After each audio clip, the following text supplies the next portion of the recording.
Good morning, students. So, today we will start our 10th chapter, that is a poem, and the name of the poem is Friends and Flatterers. And this poem is written by William Shakespeare. Now, we will discuss in this poem who are our real friends and who are only flatterers.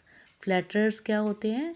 वो इंसान जो आपकी झूठी तारीफ़ें करते हैं, जो आपकी खुशामद करते हैं, जो आपकी चापलूसी करते हैं, ठीक है, वो फ्लैटरर्स होते हैं, फ्लैटरी करते हैं वो आपकी, ठीक है। अब इस पोएम में शेक्सपियर ने हमें बताया है कि एक सही सच्चा दोस्त जो है उसकी क्या क्वालिटीज़ होती हैं, और एक जो सिर्फ अंदर से आपका दुश्मन है लेकिन मुंह से आपकी खुशामद करता है, उसकी क्वालिटीज़ क्या होती हैं। So before reading this poem, let us discuss some pre-reading tasks. So the first pre-reading task is, did a friend ever point out some fault of yours? How did you react? मतलब अगर कोई आपका दोस्त आपके अंदर कोई कमी निकालता है तो क्या आप कैसा रिएक्ट करते हो, ठीक है। आपने इसको अपने मम्मी पापा के साथ मतलब एक्सप्रेस करना है अपनी फीलिंग्स को, कि अगर मेरा कोई दोस्त मेरे अंदर कमी निकालता है तो आप मुझे कुछ लोगों को अच्छा लगता होगा कि हाँ उसने मेरी कमी बताई ताकि मैं उसको दूर कर सकूं, कुछ लोगों को बुरा लगता होगा कि देखो सबके सामने मेरी बुराई की या मेरी कमी निकाली। सबकी डिफरेंट डिफरेंट सोच होती है, ठीक है ना। तो इस तरह आपने ये चीज़ें डिस्कस करनी है। नेक्स्ट है, if a friend is looking improperly dressed up for a particular occasion and your other friends are praising him or her, will you keep quiet and approve of what others are saying or react differently? मतलब suppose आपका कोई friend है तो उसने किसी occasion में जाने के लिए ड्रेस जो पहनी है वो बिल्कुल प्रॉपर नहीं है, तो बाकी जो दोस्त है आपके वो तो उसकी बड़ी तारीफ़ करेंगे, हाँ बड़ी अच्छी ड्रेस पहनी है तूने, बड़ी सुंदर लग रही है, बड़ा अच्छा लग रहा है। लेकिन आपको मतलब वो अच्छी नहीं लग रही है, तो क्या आप उन्हीं लोगों के साथ, बाकी दोस्तों के साथ जैसे वो बोल रहे हैं वैसे ही उसको बोलना शुरू कर दे कि हाँ बड़ी अच्छी है, बड़ी अच्छी है, या आप किसी और ढंग से रिएक्ट करोगे कि आप कहोगे कि नहीं नहीं ये अच्छी नहीं लग रही है तेरी ड्रेस, ये बिल्कुल इम्प्रॉपर है, इस ओकेजन पे ये ड्रेस अच्छी नहीं लगेगी, इसको चेंज कर लेना चाहिए आपको। Means how will you react, ये चीज़ें जो है आपने ये डिस्कस करनी है अपने पेरेंट्स के साथ, अपने भाई बहन के साथ। Now read the poem which highlights the difference between true friends and flatterers. इस पोएम में we will come across the difference between a true friend and a flatterer. एक सच्चा दोस्त और एक सिर्फ आपकी चापलूसी करने वाला जो इंसान है, उसमें क्या डिफरेंस है वो हम इस पोएम में पढ़ेंगे। So let us start reading this poem. Everyone that flatters thee is no friend in misery. Words are easy like the wind. Faithful friends are hard to find. तो कहते हैं कि हर इंसान जो आपकी फ्लैटरी करता है वो आपका कभी भी माइजरी में, माइजरी क्या है, ट्रबल, दुख, तकलीफ़, प्रॉब्लम, ठीक है ना, जो एवरीवन मतलब वो सब जो आपकी फ्लैटरी करते हैं, जो फ्लैटर करते हैं आपको, दी मीन्स यू, दी का मतलब क्या है, यू। तो ये जो दी, दाओ, ये विल्स्ट, ये सारे वर्ड्स जो हैं ना ये ओल्ड इंग्लिश के वर्ड्स हैं और इनको आर्काइक वर्ड्स भी कहते हैं। और ये आर्काइक वर्ड्स जो हैं these are used abundantly by William Shakespeare. abundantly means बहुत ज़्यादा यूज़ किए जाते हैं, किसके द्वारा, विलियम शेक्सपियर ने। विलियम शेक्सपियर ने अपनी पोइम्स में, अपनी राइटिंग्स में, अपने ड्रामाज में, प्लेज में ऐसे पुरानी इंग्लिश के वर्ड्स जो हैं इनको यूज़ किया है। तो इसलिए दी का मतलब क्या होता है, यू। तो फर्स्ट पैसेज में क्या बताया गया कि हर कोई वो इंसान जो आपकी फ्लैटरी करता है, आपकी खुशामद करता है, is no friend in misery, वो दुख में काम आने वाला आपका दोस्त नहीं है। वर्ड्स आर ईजी मतलब बोलना किसी किसी भी इंसान के लिए बहुत इजी है। जैसे हवा बड़ी ज़्यादा आसानी से चलती है, इजीली ब्लो करती है, वैसे ही वर्ड्स को मुंह से निकालना, किसी के लिए खुशामद भरे वर्ड बोलना बहुत इजी है। बट एक सच्चा फेथफुल फ्रेंड जो है उसे ढूंढना are hard to find, means सच्चे दोस्त को ढूंढना बहुत मुश्किल है। नेक्स्ट है every man will be thy friend. Thy means your, thy means क्या होता है, योर। तो कहते हैं कि हर इंसान जो आपका दोस्त है, whilst thou hast wherewith to spend. तो whilst means while, thou means you, hast means has, wherewith means यहाँ पे क्या है, वेयर विद का मतलब मनी। तो कहते हैं कि हर इंसान आपका दोस्त होगा जब आपके पास बहुत सारी मनी होगी, पैसे होंगे खर्च करने के लिए, तब हर इंसान आपका दोस्त बनेगा। But if store of crowns be scant, store of crowns का मतलब भी यहाँ पे क्या है, मनी। बी स्कैंट, स्कैंट का मतलब है कम होना, ठीक है, लो होना, कम होना, डिक्रीज होना। तो अगर आपका क्राउन का स्टोर कम हो जाता है, मीन्स अगर आपकी मनी जो है आपसे चली जाती है, कम हो जाती है, आपसे ख़त्म हो जाती है, आपके हाथों से चली जाती है, no man shall supply thy want. यहाँ वांट क्या है, नीड। तो कोई भी, दे मीन्स अगेन योर, तो कोई भी इंसान आपकी ज़रूरत को पूरा नहीं करेगा। दे सप्लाई का मतलब यहाँ पे क्या है, पूरा करना। तो अगर कहते कि आपके पास पैसे हैं तो सारे आपके दोस्त बनेंगे, आपके पास आएंगे, लेकिन अगर आपके पैसे आपसे चले जाते हैं तो कोई भी आपकी ज़रूरत को पूरा करने के लिए आपके पास नहीं आएगा। So next stanza is if that one be prodigal bountiful they will him call and with such like flattering pity but he were a king. तो कहते हैं कि अगर वो इंसान जिसके पास बहुत सारा पैसा है, जो बहुत ज़्यादा पैसा बिना सोच के स्पेंड करता है, प्रोडिगल क्या होता है, स्पेंड थ्रिफ्ट। स्पेंड थ्रिफ्ट क्या होता है, खर्चीला, ठीक है, बिना सोच समझ के पैसे खर्च करने वाला। तो कहते हैं कि जो इंसान प्रोडिगल है, स्पेंड थ्रिफ्ट है, बिना सोच के पैसे खर्च करने वाला है, bountiful they will call, they will him call, वो उसे क्या कहेंगे, bountiful. Bountiful means abundant, abundant means generous, बहुत ज़्यादा दयालु, बहुत पैसे खर्चता है, मतलब उसको बहुत ज़्यादा बुलाएंगे वो ऐसे वर्ड्स यूज़ करके। And with such like flattering, और इसी तरह की फ्लैटरी वर्ड्स यूज़ करके करेंगे वो उसको। और बड़ी दया की बात है कि वो उसे ऐसा महसूस करवाएंगे कि जैसे but he were a king, जैसे कि वो कोई राजा हो, मतलब उसे एक राजा की फीलिंग देंगे।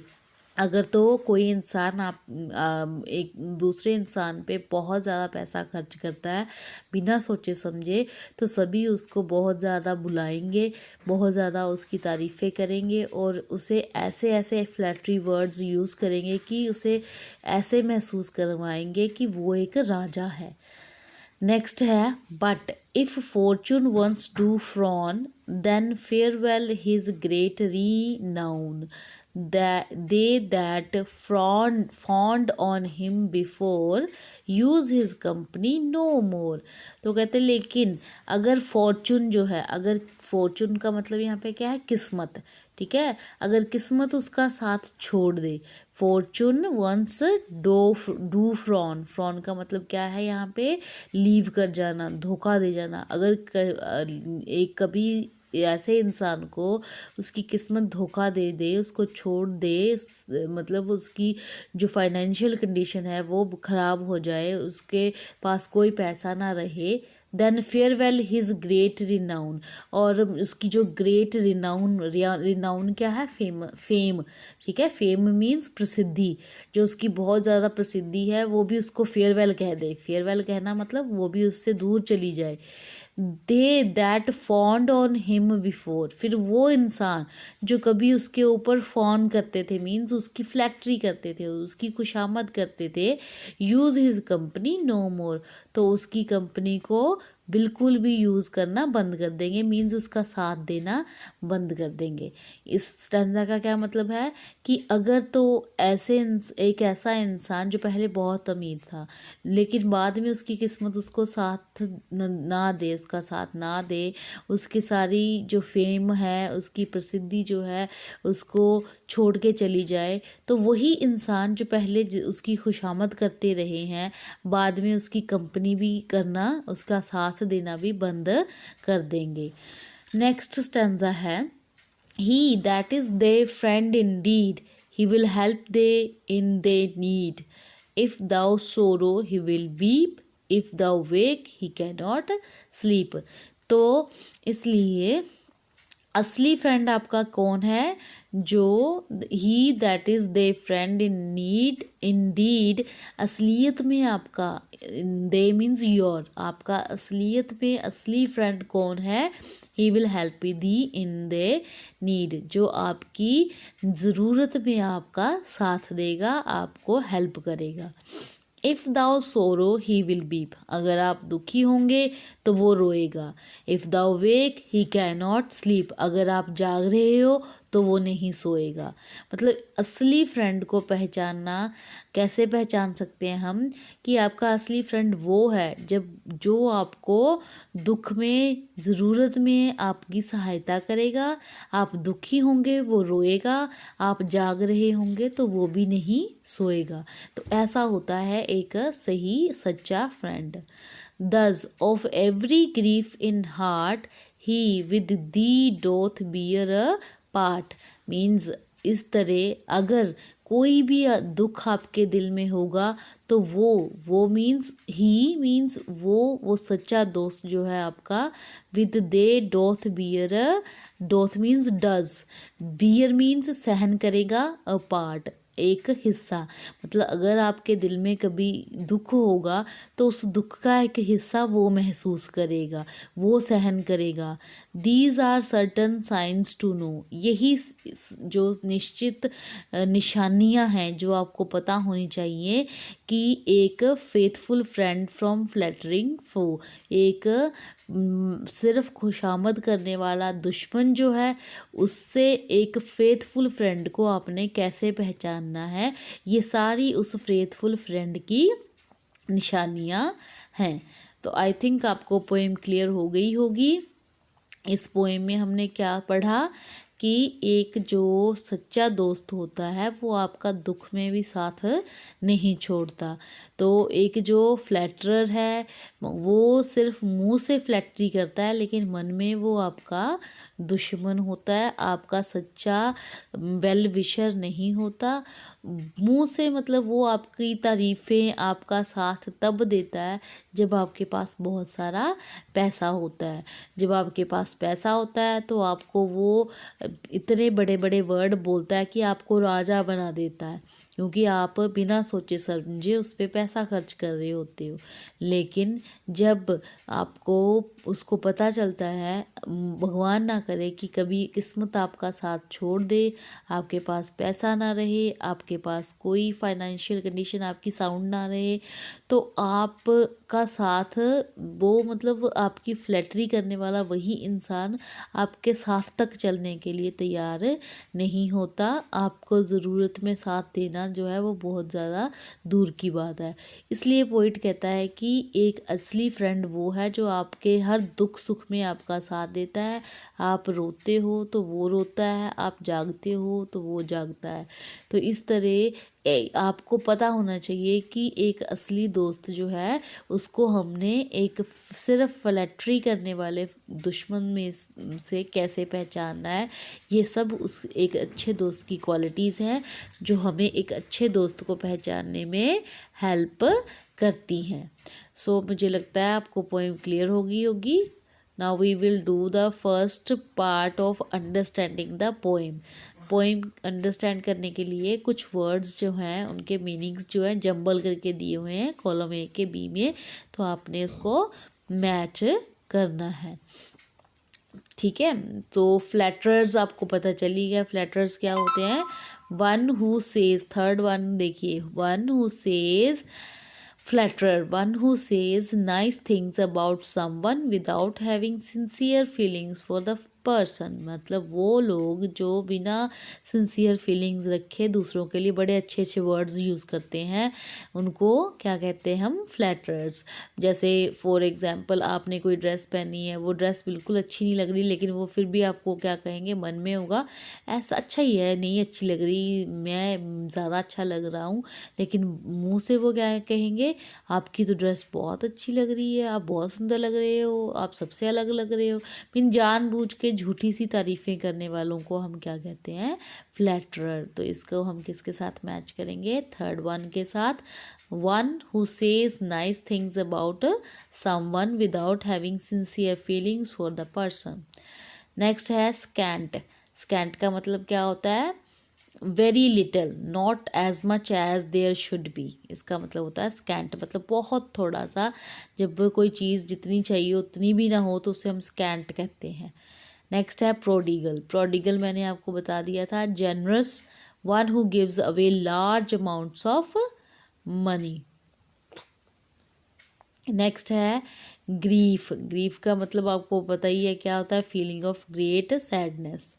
फो क्या होता है, दुश्मन, एनिमी, सेकंड के साथ मिलेगा ये। नेक्स्ट है बाउंटीफुल। बाउंटीफुल का मतलब क्या होता है, one who waste money, sorry bountiful का आएगा generous, one who gives away large amounts of money. And prodigal का आएगा one who wastes money without giving any thoughts of to the future. So fawn का मतलब क्या आएगा, fawn का मतलब आएगा to try to please someone with lavish praise. ठीक है, किसी की प्रेज करके किसी को फॉन करना, मतलब ये झूठी तारीफ करके किसी को खुश करना। सो आई थिंक आपने मैच कर लिए होंगे। फिर से बता रही हूँ मैं एक बार, फ्लैटरर को मैच करोगे आप थर्ड के साथ, ए को थर्ड के साथ, बी को वन के साथ, सी को 7 के साथ, डी को 4 के साथ, ई को सेकंड के साथ, एफ को 5 के साथ, एंड जी को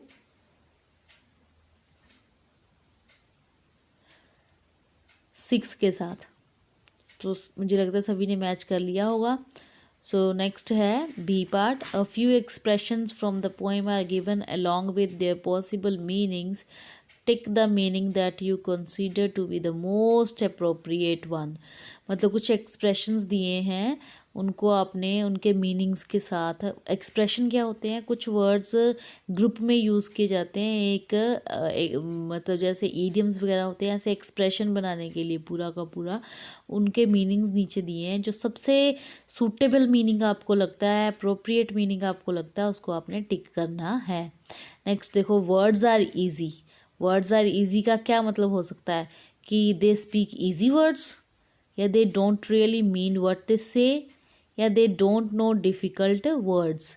मीन्स इसका क्या मतलब है, इसको सेकंड के साथ आप मैच करोगे कि they don't really mean what they say. Words are easy का यहाँ पे क्या मतलब आएगा एग्जैक्टली, कि जो वो बोलते हैं वो उनका मतलब नहीं होता, मतलब दिल में कुछ होता है, मुंह पे कुछ होता है, वर्ड्स कुछ कहते हैं लेकिन दिल कुछ कहता है। नेक्स्ट बी है वेयर विद टू स्पेंड।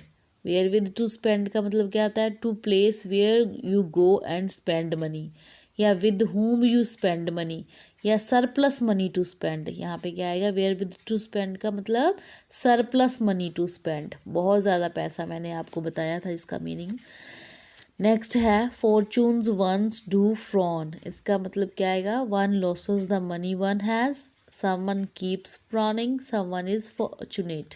क्या मतलब आएगा इसका, number 1, one loses the money one has, जो मनी किसी के पास कभी हो, जब वो चली जाए तो हम उसको क्या कहेंगे कि fortune once do frown. Next है crowns be scant. Crowns be scant का क्या मतलब आएगा, वन लॉसेस वंस क्राउन, क्या किसी का क्राउन गुम हो गया, या one doesn't become a king, कि कोई राजा नहीं बना, या वन बिकम पुअर। इसका क्या मतलब आएगा, the one becomes poor. Crown be scant का मतलब क्या है कि वन बिकम्स पुअर, किसी के गरीब हो जाने को हम कहेंगे ये। नेक्स्ट है identify 4 pairs of rhyming words from the poem and find out the rhyme scheme of the poem. अब सबसे पहली बात, राइमिंग वर्ड्स कौन से होते हैं जो अपने आप में आपस में एक जैसी लय के साथ बोले जाते हैं। जैसे देखिए दी, माइजरी, विंड, फाइंड, ठीक है, फ्रेंड, स्पेंड, स्कैंट, वांट। तो ये सारे राइमिंग वर्ड्स ही हैं जो लास्ट में हैं, जो आपस में एक जैसे ढंग से बोले जा रहे हैं। अब सेकंड बात उन्होंने जो कही है वो है कि राइम स्कीम पहचाननी है आपने। तो राइम स्कीम पहचानने का सबसे इजी ढंग क्या होता है कि पोएम जब हम पढ़ते हैं तो उसकी जो फर्स्ट लाइन है उसे हम क्या लेके चलते हैं, ए। फर्स्ट लाइन क्या है, ए।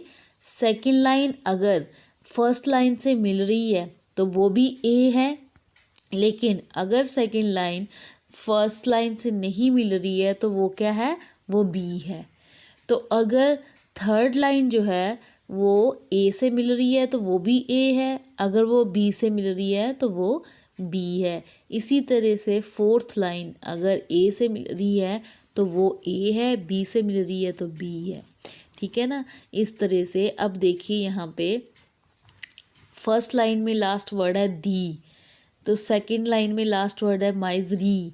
इट मीन्स दोनों एक जैसे ही हैं, एक तरह राइम कर रहे हैं, एक जैसे मिल रहे हैं एक दूसरे के साथ, उनका प्रोनाउंसिएशन मिल रही है, इसलिए ये दोनों क्या है, ए ए। अब थर्ड लाइन जो है वो देखिए विंड है, तो ये ऊपर वाली जो दोनों लाइंस हैं उनसे नहीं मिल रही, इसलिए ये ए नहीं है, ये क्या है, बी है। ये क्या हो गई, बी। तो इसलिए जो फोर्थ लाइन है वो भी थर्ड से मिल रही है, इसलिए वो भी हो गई बी। तो इसलिए राइम स्कीम क्या बन गई आपकी, ए बी बी। मुझे लगता है आपको समझ आ गया होगा कि पोएम की जो फर्स्ट लाइन होती है उसको हम ए मान के चलते हैं। तो आगे वाली लाइंस जो हैं वो अगर पहली वाली लाइन से मिलती हैं, ए अगर सेकंड लाइन अगर फर्स्ट लाइन से मिल रही है तो वो भी ए, अगर नहीं मिल रही है तो वो बी हो गई। अब थर्ड लाइन जो है अगर वो सेकंड से या फर्स्ट से मिल रही है, अगर फर्स्ट से मिल रही है वो भी ए हो गई, सेकंड से मिल रही है तो वो बी हो गई। लेकिन अगर फर्स्ट सेकंड मिल रही है तो वो दोनों ए हो गई, थर्ड फोर्थ मिल रही है तो वो बी हो गई। इस तरह से आपकी राइम स्कीम बनती है। तो आपकी इस पोइम की राइम स्कीम है ए बी। हर स्टैंजा में पहली 2 लाइंस सेम है, दूसरी 2 लाइंस सेम है, इसलिए आपकी राइम स्कीम बन गई ए बी। अब नेक्स्ट है हॉट्स का क्वेश्चन क्या है कि in the third stanza the poet says pity but he were a king, if a person is a king why is to be pitied. मतलब अगर उन्होंने कहा ना कि बड़ी दया की बात है कि वो एक राजा है, मतलब दया की बात, अगर वो राजा है तो दया की क्या बात है। यहाँ पे दया की ये बात है कि वो रियलिटी में राजा नहीं है, सिर्फ उसको बातों से राजा बनाया गया है, उसकी रियलिटी जो है वो कुछ और है, सिर्फ उसको अपनी ज़रूरत के लिए राजे के जैसी फ्लैटरी उसकी की जाती है, उसकी खुशामद करके उसको राजा महसूस करवाया जाता है, असलियत में वो एक राजा नहीं है। तो इसका मतलब ये है। नेक्स्ट है given below are some traits of sincere friends and flattering foe, write them in proper columns given on the next page. अब आपको पता ही है पॉइंट्स आउट योर वीकनेसेस, मतलब यहाँ पे सारे जो पॉइंट्स दिए हुए हैं ये या तो एक फ्रेंड से रिलेटेड है, सही सिंसियर फ्रेंड से, या एक फ्लैटरिंग फो से रिलेटेड है। ट्रेड्स क्या होते हैं, क्वालिटी, मतलब ये सारी या तो एक अच्छे फ्रेंड की क्वालिटीज़ हैं या एक दुश्मन हमारा जो हमारी फ्लैटरी करता है उसकी क्वालिटीज़ हैं। तो आपने सभी को पहचान के इनको सही कॉलम में लिखना है। जैसे फर्स्ट है points out your weaknesses in a fearless but decent manner. तो ये किसकी क्वालिटी होती है कि आपकी पॉइंट्स आउट करता है आपकी वीकनेसेस को, एक बड़े अच्छे ढंग से आपको बताता है। तो ये कौन होता है आपका सिंसियर फ्रेंड। ठीक है, तो इसको आपने सिंसियर फ्रेंड वाले कॉलम में लिख देना है। नेक्स्ट है praises you even for those qualities which you do not have. तो वो इंसान जो आपके अंदर कोई क्वालिटी नहीं भी है, उस क्वालिटी के लिए भी आपकी प्रेज़ किए जाता है, तो वो आपका सिंसियर फ्रेंड नहीं होता, वो एक फ्लैटरिंग फो होता है। तो इस तरह से बाकी सारे आपने खुद करने हैं, आप इनको सही कॉलम में लिखना है। नेक्स्ट है वैल्यूज़ का question. There is a marked difference between the sincere appreciation of a faithful friend and the artificial flattery of a flattering foe. Discuss, give examples of your personal experience, refer to the poem The Spider and the Fly also. तो मतलब यहाँ पे आपने आपको बता दिया है कि एक सिंसियर फ्रेंड में की एप्रिसिएशन में, फेथफुल फ्रेंड की एप्रिसिएशन में, और एक आर्टिफिशियल जो हमारी फ्लैटरी करने वाला हमारा दुश्मन है, उसमें बहुत सा बड़ा डिफरेंस है। आपने इस डिफरेंस के बारे में बात करनी है, बताना है कौन सा डिफरेंस है, कैसे डिफरेंस है, और आपने इस चीज़ के लिए अपना पर्सनल एक्सपीरियंस भी लिखना है कि हाँ कभी आपके साथ भी ऐसा हुआ हो कि कोई आपका सही दोस्त जिसने आप में कमी निकाली हो, आपकी कमी को दूर किया हो, और एक ऐसा आपका दोस्त जो शो तो आपको दोस्त करता हो लेकिन हो आपका दुश्मन, और आपकी बहुत ज़्यादा जो झूठी तारीफ़ें करता रहा हो। तो इस तरह आपने इन चीज़ों के बारे में लिखना है। Spider and the fly poem भी आपने पढ़ी है, जिसमें फ्लाई की बहुत तारीफ़ करता है स्पाइडर, सिर्फ उसको अपने जाल में ट्रैप करने के लिए। तो इस तरह से इस क्वेश्चन को आपने करना है। मैं आपको क्वेश्चन सेंड भी कर दूँगी। नेक्स्ट लास्ट है writing skills. Imagine that you picked a quarrel between classmates and said rather nasty things. One of your friends pointed out to you that the fault was yours and you should feel sorry for it. However, you were furious with your friend also for not taking your side. Later, you realize your mistake. Write a letter to your friend saying that you are sorry. Suppose कोई ऐसा दोस्त आपका जो आपको आपकी classmate के साथ लड़ाई हुई है, जिसके लिए वो आपको कहता है कि आपकी गलती है, आपको सॉरी मांगनी चाहिए। आप उस टाइम तो उस पर गुस्सा होते हो कि आपकी साइड नहीं ली उसने, बट बाद में आप फील करते हो कि हाँ आपकी ही मिस्टेक थी, आपके दोस्त ने आपको सही रास्ता दिखाया है, इसलिए आप उसको एक लेटर लिखोगे सॉरी फील करते हुए। तो ये आपको क्वेश्चंस मैं भेज भी दूँगी, कुछ कोशिश आप खुद भी करेंगे लिखने की। तो I think everything is clear to you. Thank you.